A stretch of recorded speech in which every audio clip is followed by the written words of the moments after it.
I worked for the ELSAR Program. They're lying about Ohio. Part 1. Random Appellation 468. Don't trust ELSAR. If you take nothing else from my post, then spread those words everywhere. Share it, tweet it, paint it on the frickin' walls. Someone has to do something. Someone has to stop them before they go too far. I know it sounds like some crazy conspiracy theory. I know most of you won't believe me, but I swear they're real. Real. And dangerous. My name is Greg Burkitts. They already know who I am, so there's no point in the whole fake name thing, is there? Before it all went wrong, I used to work for a little construction company in Tennessee. My wife Sasha and I had an apartment. We were making ends meet, even if just barely, and we were trying to have a kid.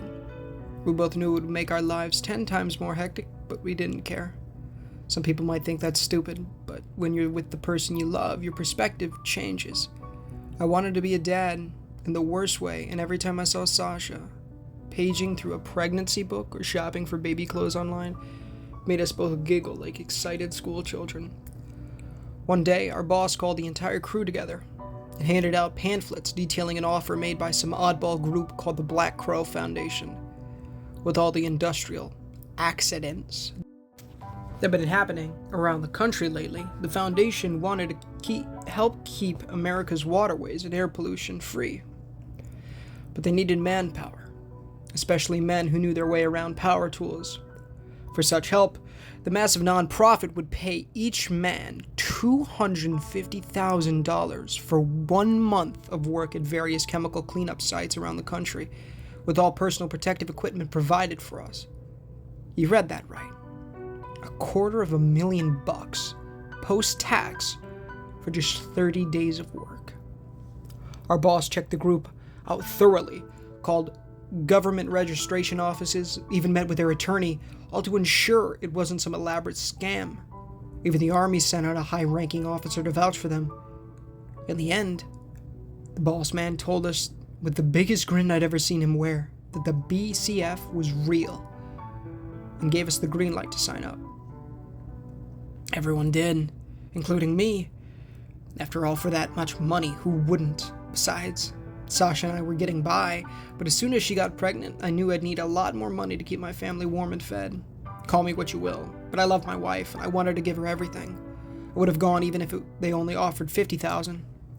Sasha was naturally both thrilled and skeptical when I broke the news to her. For a price so steep, she reasoned that there had to be a catch, but we both knew to throw such an opportunity aside on suspicion alone was ludicrous. We might never get this kind of chance again. So I bid her an emotional goodbye, packed my bags, and got on a bus provided by the foundation, bound for my pre-selected worksite. Several days later, I found myself slogging through the forests of southern Ohio, tired and missing home, while the overcast sky wept curtains of continuous rain. My rubber boots slid on the mud and I tripped. "Careful," 36 called me under my right arm and kept me from falling on my face. "You don't want to rip your suit." I mean, no one wants to see me end up like 7? Raindrops pattered down on the yellow plastic hood over my head, each tom-tom of liquid rhythm a stark reminder of just what a torn suit could entail. 24, you alright? The sharp voice of R11 barked from the front of the column. His olive-colored rubber overalls matched the gloomy surroundings of the Appalachian foothills, and the skeletal trees dripped cold rain onto us both with indifference.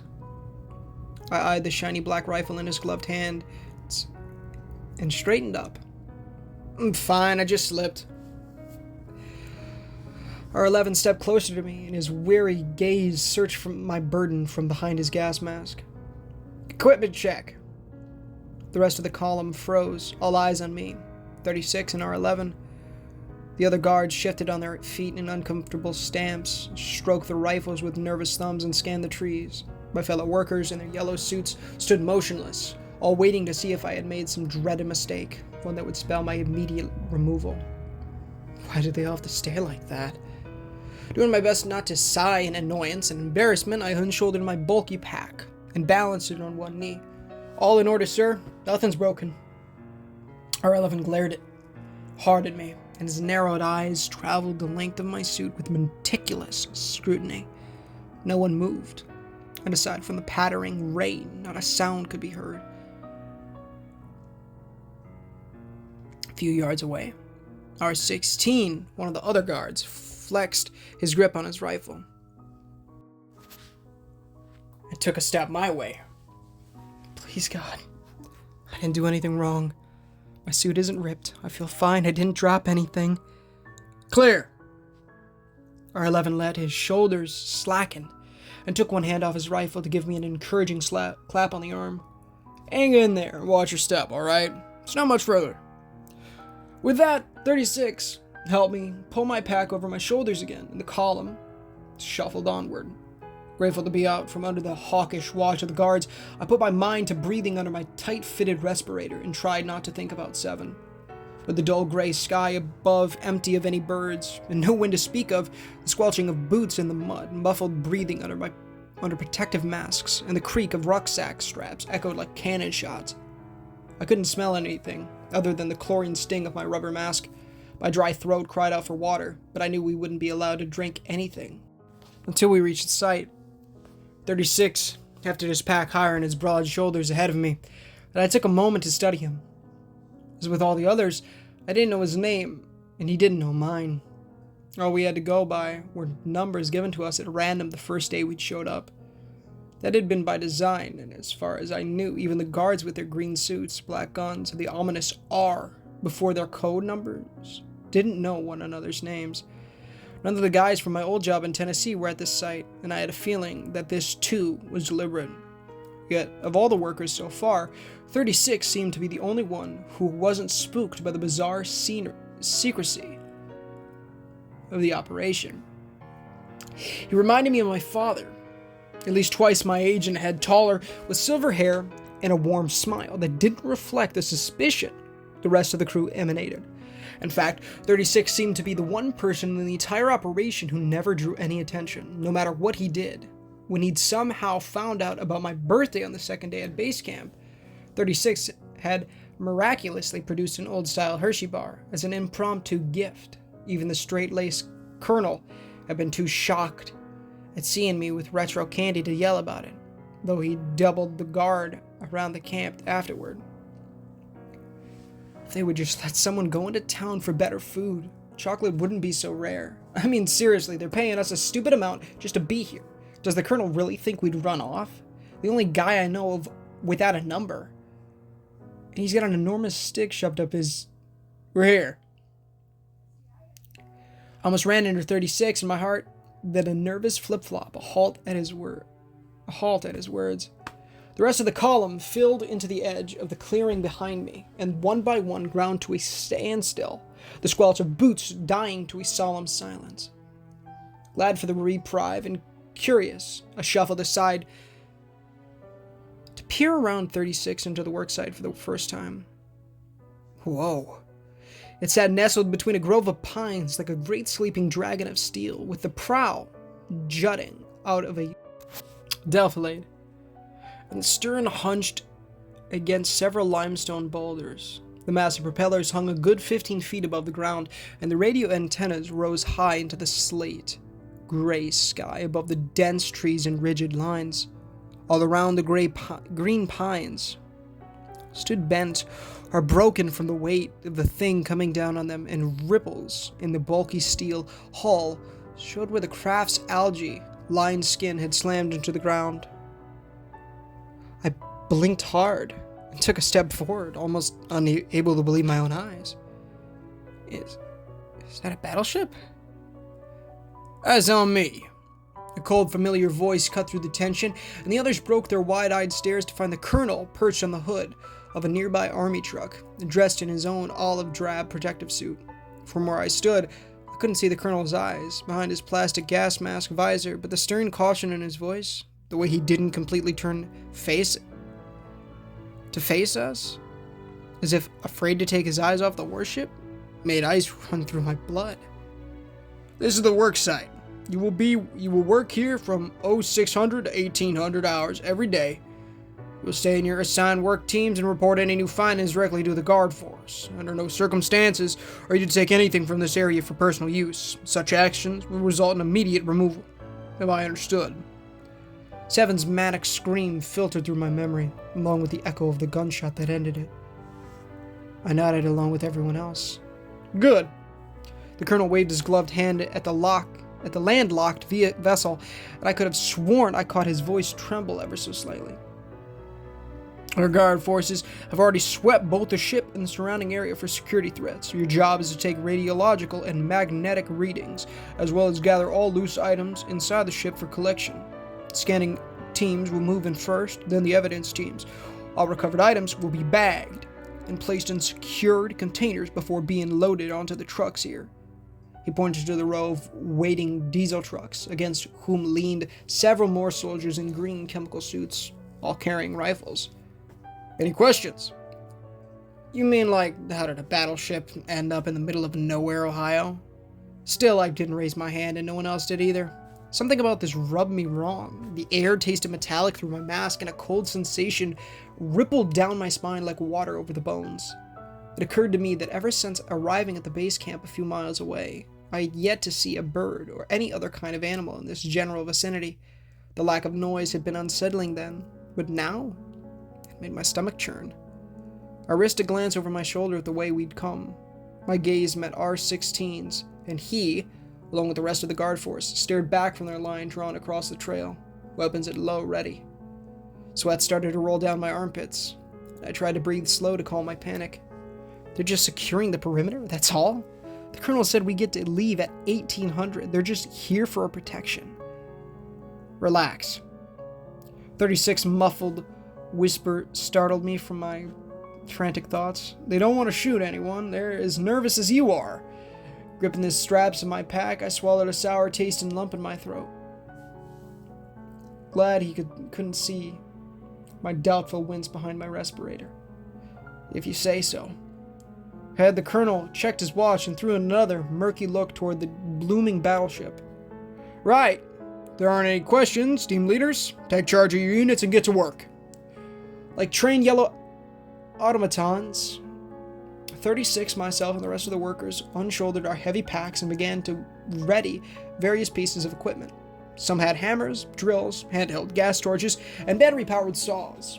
Others, like my team, had Geiger counters, electromagnetic detectors, and enough cameras to fit out a library in North Korea. Up until now, the exact details of our job had been kept a secret by the higher-ups, who gave us vague replies whenever we asked. Even though it made more sense as the seconds ticked by, I didn't feel any better about it.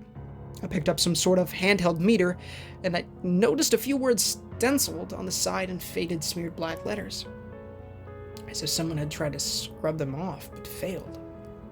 Property of the Environmental Liminal Space Elevation and Reduction Program. My brow furrowed. ELSAR. I thought we were working for the Black Crow Foundation. Perhaps this was some sort of hand-me-down piece of gear donated by someone else? 9 and I will take the readings. 24, you and 15 will record. My team leader 11 adjusted the black nylon strap on his side-slung Geiger counter and broke me from my train of thought. 36 said nothing, silent and content with his large flashlight. Our team was the only one with 5 members. For some reason, 11 never remembered 36 in any of his checks or briefings. It always bothered me, but not enough to say anything, since 36 never seemed to mind. I wasn't that close with the team anyway, 36 being my only friend at the camp. In fact, I'd seen the others so infrequently that in this moment I couldn't quite recall what they looked like without their suits on. How are we fitting in? 15 visibly shook, and his gloved hands almost dropped the camera he held. Twice. 11 jerked his head at another team that lugged a large roll of rope netting toward the ship. I figure we'll climb the side. No way we're cutting through all that armor. Not without bigger cutting torches. To my left, 9 swiveled his hooded head to examine our tiny group. So we're just not going to talk about the fact that there is a literal battleship in the middle of the woods? His voice rang out louder, than he likely intended, and all but 36 froze. 11, 15, and I glared at 9, our eyes darting toward the nearby guards. None looked our way, but still my skin crawled. That was way too close. As if he thought the same thing, 9 let his shoulders slump in a sheepish, uncomfortable apology. Later, 11 hissed behind his respirator and rolled his deflated rucksack up in a tarp to keep the rain from soaking it further. The rest of us followed suit, and with our gear shouldered, we headed for the beached steel warship. In a broad line, our team moved along with the other scanners and swept the ground with our detection equipment for any signs of abnormality. I carried a small notepad on a clipboard, a camera mounted on my left shoulder, and a special nylon harness. 15 recorded 9's electromagnetic readings, and I took down the radiation levels from 11. 36 walked along beside me with his oversized flashlight and said nothing. 0.6, 0.3, 0.5. 11 droned on, his voice almost as automatic as the clicking counter in his gloved hands. Nominal, nominal, nominal. I scratched the numbers down with my pen and tried not to look up at the ship that loomed ever closer. Per our brief instruction on the equipment, radiation levels were normal for the most part. 9 couldn't find anything remotely strange about the electromagnetic fields in this area, yet in my mind's eye, I could see 7's contorted face, hear his inane screams, and I shivered. All around, the scattered branches from the trees that the ship had crushed poked into the sky like skeletal fingers. As if silently trying to warn us, an icy sensation ran down my back, and I imagined them reaching for me. Their silent screams, a strange static that rang in my head. It escalated into a roar so that my ears itched and the breath stuck inside my windpipe like it had been glued there. For a split second, the noise crashed in waves against the inside of my skull, along with a low monotone beeping. Almost like a rhythm. Or a pattern. Something grabbed my shoulder and I almost jumped out of my skin in fright. 36 met my frightened gaze and pointed with his flashlight ahead of me. Stay focused. You have to climb now. The massive iron ship squatted not yards away, in its thick rivets coated in fresh surface rust, pine needles stuck to its smooth sides, the red paint from beneath the waterline chipped and peeling, while the scanning team stood in line at the side of the ship and gaped up at it. Though with their masks on, I couldn't see their slack jaws. In somber reflex, the first team busily prepared 2 pneumatic launchers to fire grappling hooks over the tall gunwales. One of the other scanners, 3, slogged through the muck to 11. We're taking the bridge. In teams 2 and 3 are on the upper decks. I need you guys to go with the teams 5 and 6 to the lower levels and sweep them out, okay? 11 threw a sideways glance at the battleship and then back at the line of green-clad soldiers far to our rear. They checked it, right? 3's eyes held the same cynical resignation behind his protective mask as 11's. They did. But I don't think we'd be wearing this garbage if it was completely safe. So stay on your toes, alright? And radio me if anything goes wrong. I think that would help. 9 muttered, and I snorted in agreement beneath my own mask. Chunk, chunk. Both pneumatic grapples shot into the air and landed with resounding clangs on the deck of the old warship. As soon as their metal hooks snagged the ship's railing, the advance team unfurled a long brown cargo net and hauled it up the slippery steel by the ropes. It reminded me of the old photographs I'd seen in my school days, black and white vestiges of men clambering over the sides of these mighty iron titans, loaded down with weapons and gear to charge into the unknown surf of war. How strange was it that we, similarly loaded down with gear and apprehension, now strove to surmount those same nets and rails, to discern why this vessel existed here at all. Alright, let's move, Drake called from the foot of the cargo net, doing his best to shout in a full-face respirator. Hands on the verticals, feet on the horizontals, 3 points of contact at all times. And for heaven's sake, don't look down. My heart leapt into my throat, but I swallowed hard and sloshed in the rain after the others toward the net. I'd never been very good at climbing in gym class, and the rope would be soaked with the incessant rain by the time my turn came. A fall from that height would mean broken bones at minimum, and who knew what contaminants lay undiscovered on the ground. All it took for Seven was falling asleep with his headphones on, 4 miles away. We don't even know what we're dealing with, do we? No one does. The promised $250,000 payment for this job struck me as pitiful now that I stood at the threshold of whatever monstrosity the authorities had stumbled upon in this desolate stretch of Ohio's wilderness. I thought of Sasha and her jubilant plans for when I returned home. I've been so proud to be able to provide that much for us after 2 years of scraping by, paycheck to paycheck. If she only knew where I stood now. I doubted my darling wife would even want the money anymore.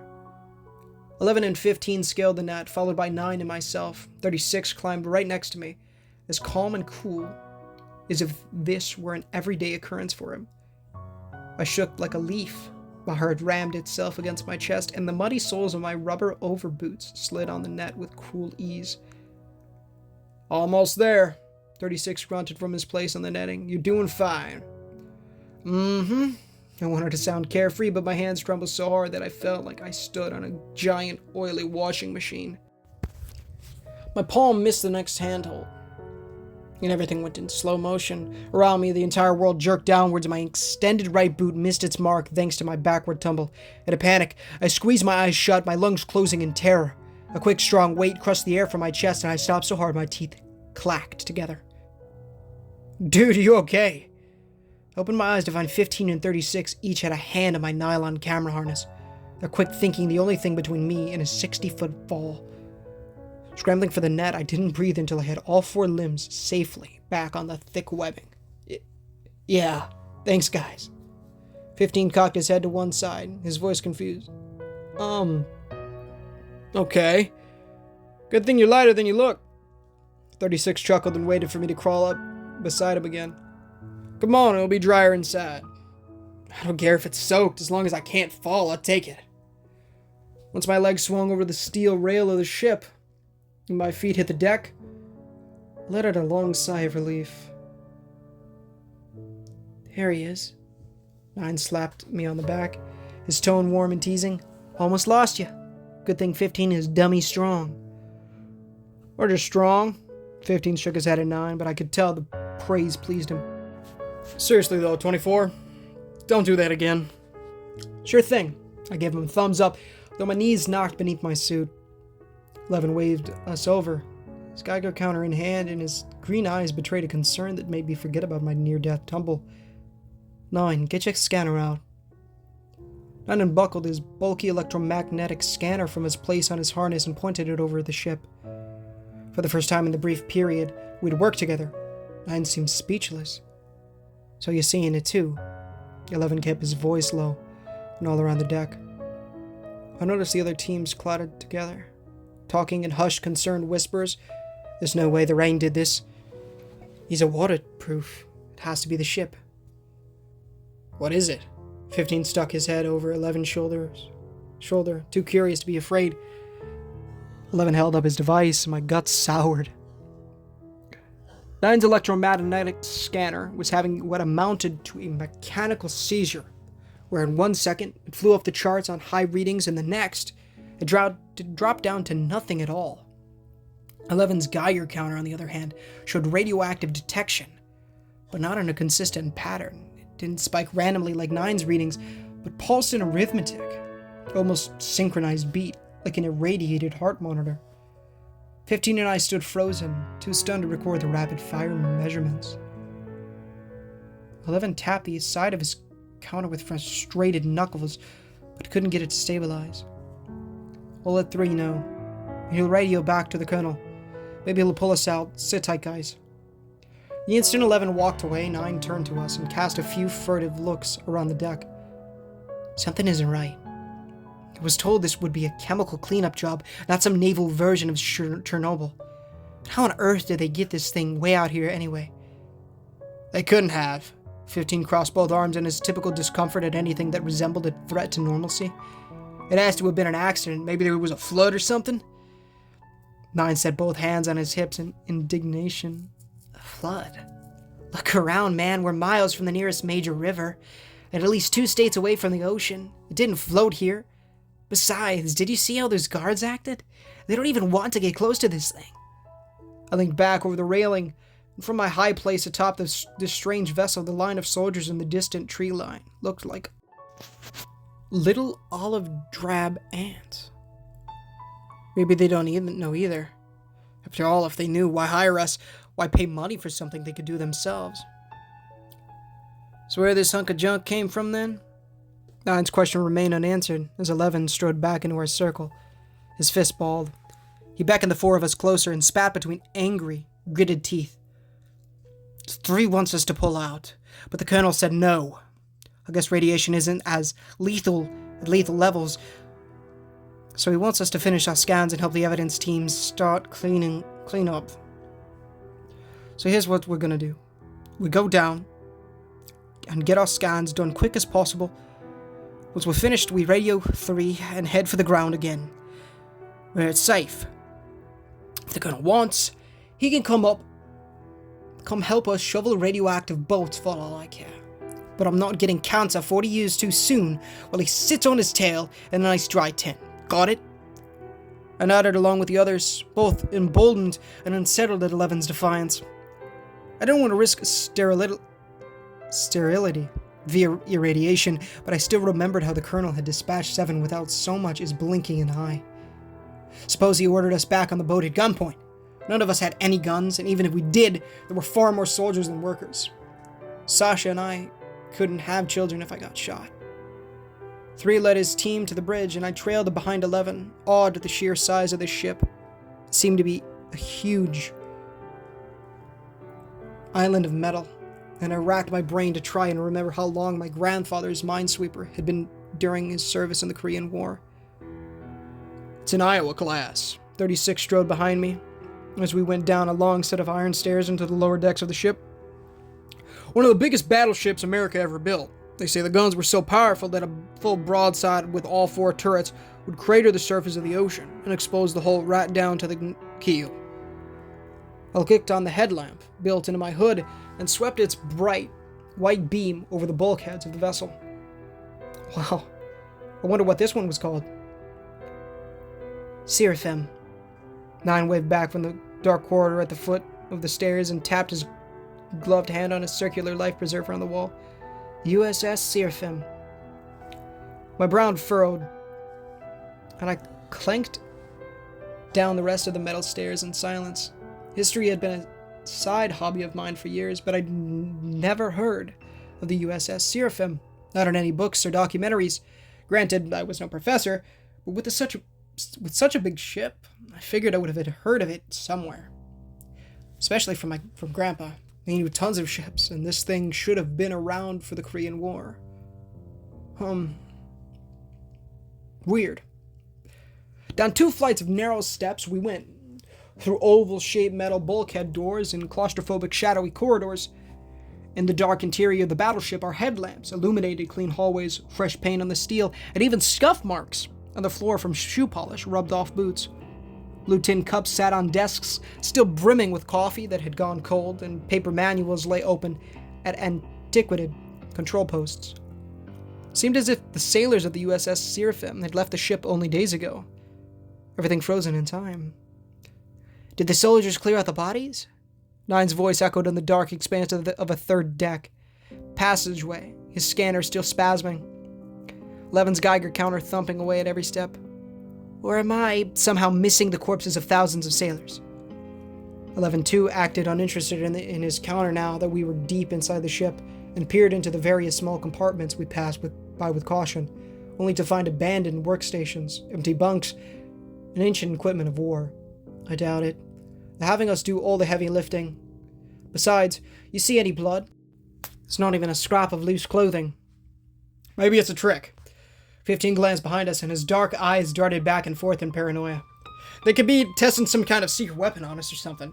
My cousin lives an hour away from here. He's been hearing some crazy stuff coming from Barron County. Maybe the government is pretending to be a non-profit for some kind of experiment.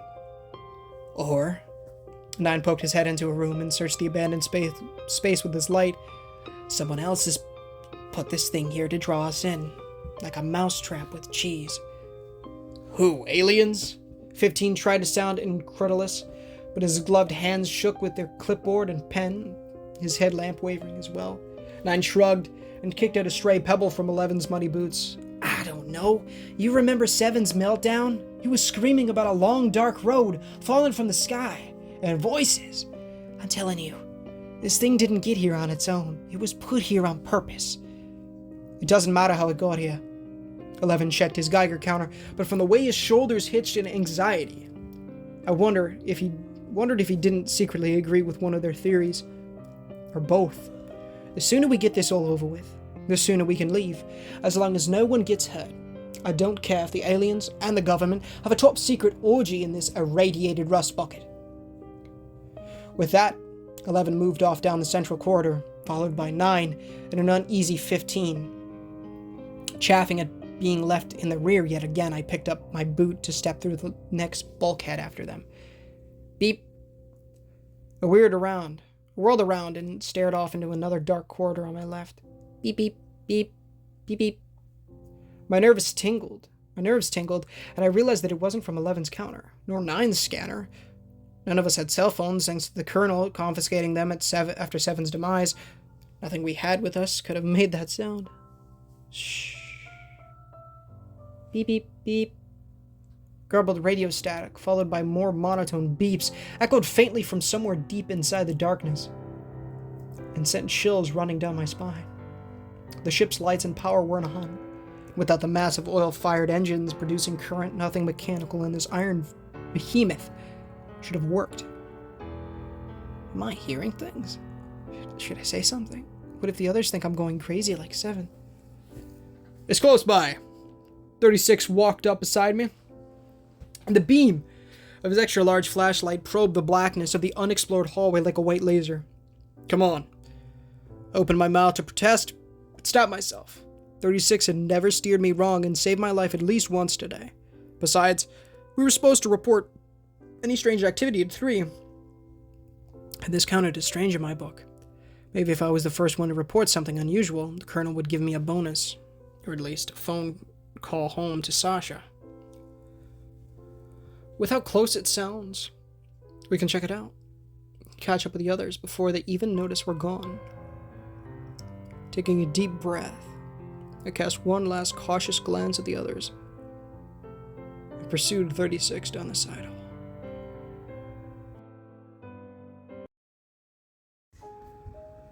Hey guys, thank you so much for enjoying, well, hopefully you enjoyed, for watching today's story. If you did, please feel free to leave a like, as it does help the channel innumerably and does get the gospel into people's feeds, as well as help. Please consider subscribing, as we are trying to hit 1,000 subs by the end of the year. It would be a big blessing from the Lord if you guys did so.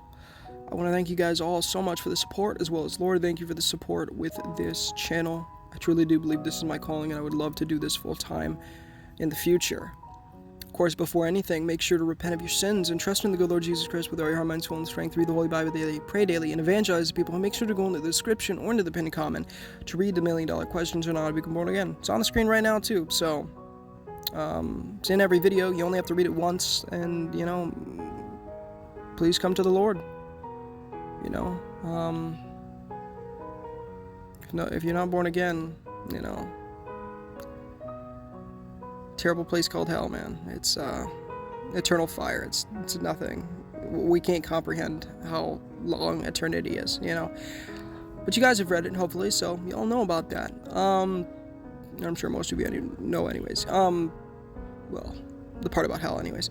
Anyways, y'all, of course, thank you guys so much. Join that Discord as well. Link in the description. Go check out the original author, Random Appellation 468, rather.